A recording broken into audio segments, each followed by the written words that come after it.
Sure, I'd be delighted to. Thank you so much for talking to me today. So the work that we're doing in the U.S. government around open data is really looking at how the government can provide more data, information, and services to the citizens so that they can make better decisions every day. We do that by opening up data from agencies. We have 180 agencies that are participating with over 400,000 data sets so far. But the real interesting thing is when developers, like those here at the web conference today, get their hands on that data and make applications or websites, or data journalists come in and do an analysis that helps people really understand what that data means for personal safety, for health, for education. So it's really taking off. There's been a variety of new initiatives, including the OD40, and others that are really promoting the aggregation of data across national boundaries, but also the sharing of practices, so one government or one organization can learn from another more easily. There's also a lot of work with open source, where governments are working together with less proprietary software, so that it's easier for governments to share, for companies to create, and for other capabilities to come up.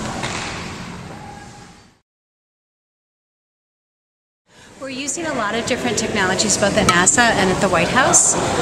Some of them are very open ones, like we're doing open source with Drupal, and also with we use Google Docs and Skype a lot for our collaboration capabilities.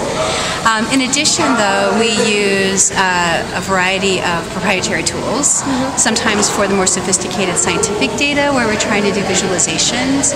So there are tools from companies like Esri and Socrata. We also use a lot of Google capabilities, Google Maps and Google APIs. And then there are other tools that people use to do specific kinds of data analysis and visualization.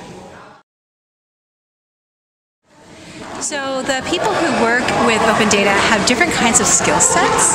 So some of them are people who are really human-oriented, really focused on the user experience and trying to make it more interesting and more useful for citizens. So these are people with usability backgrounds, people who understand maybe the topical area of energy or health, and also people who have a good sense of what people are going to do with that data. Sometimes we get developers, and we're working with an open source community right now with Drupal for the Open Government Platform, which is an open source product that we base Data.Gov on, and Data.Gov India as well. And so we're working with a large open source community over GitHub. And so those are developers all over the world, most of which I don't actually personally know, but we're all friends, you know, through our social networks. And so they have coding skills. You know, there's people with just like basic coding skills.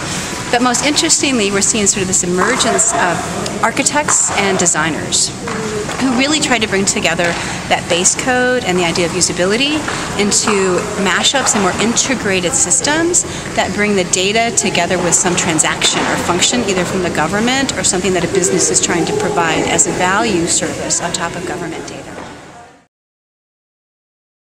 So I think we have a lot to learn from each other, actually. So part of the reason I'm here today in São Paulo is to hear what all of you guys are doing and how much amazing work is going on here. Some of the things that have been hard for us to do, that would maybe be things to share, are really learning to be patient with the amount of time it takes to change government policy. So even though it may be clear to us what needs to change to make it easier for developers and small businesses to use open data, that many times it takes the government organizations a long time, years, to come to that same understanding and comfort and fulfill all of the requirements and laws that they have to. So patience and persistence are important, and recognizing that they are speaking from something that's important to them as well, right? So not feeling like people are being a barrier, that they just also have stakeholders they're representing. The other thing is to be really in touch with the developers. So, I mean, you guys are doing that with Decoders Days and other things, but really trying to understand what developers need, which for us has been different kinds of formats than we initially offered, which is good to know. Sometimes getting data more frequently, which we would maybe collect data once a year, and now we find out that it needs to be, you know, in real time. And those are our most popular data sets, is the ones that are very frequently updated. So I think it's all about listening, persistence, and patience, and really keeping your eye on that long-term goal of opening data for government transformation.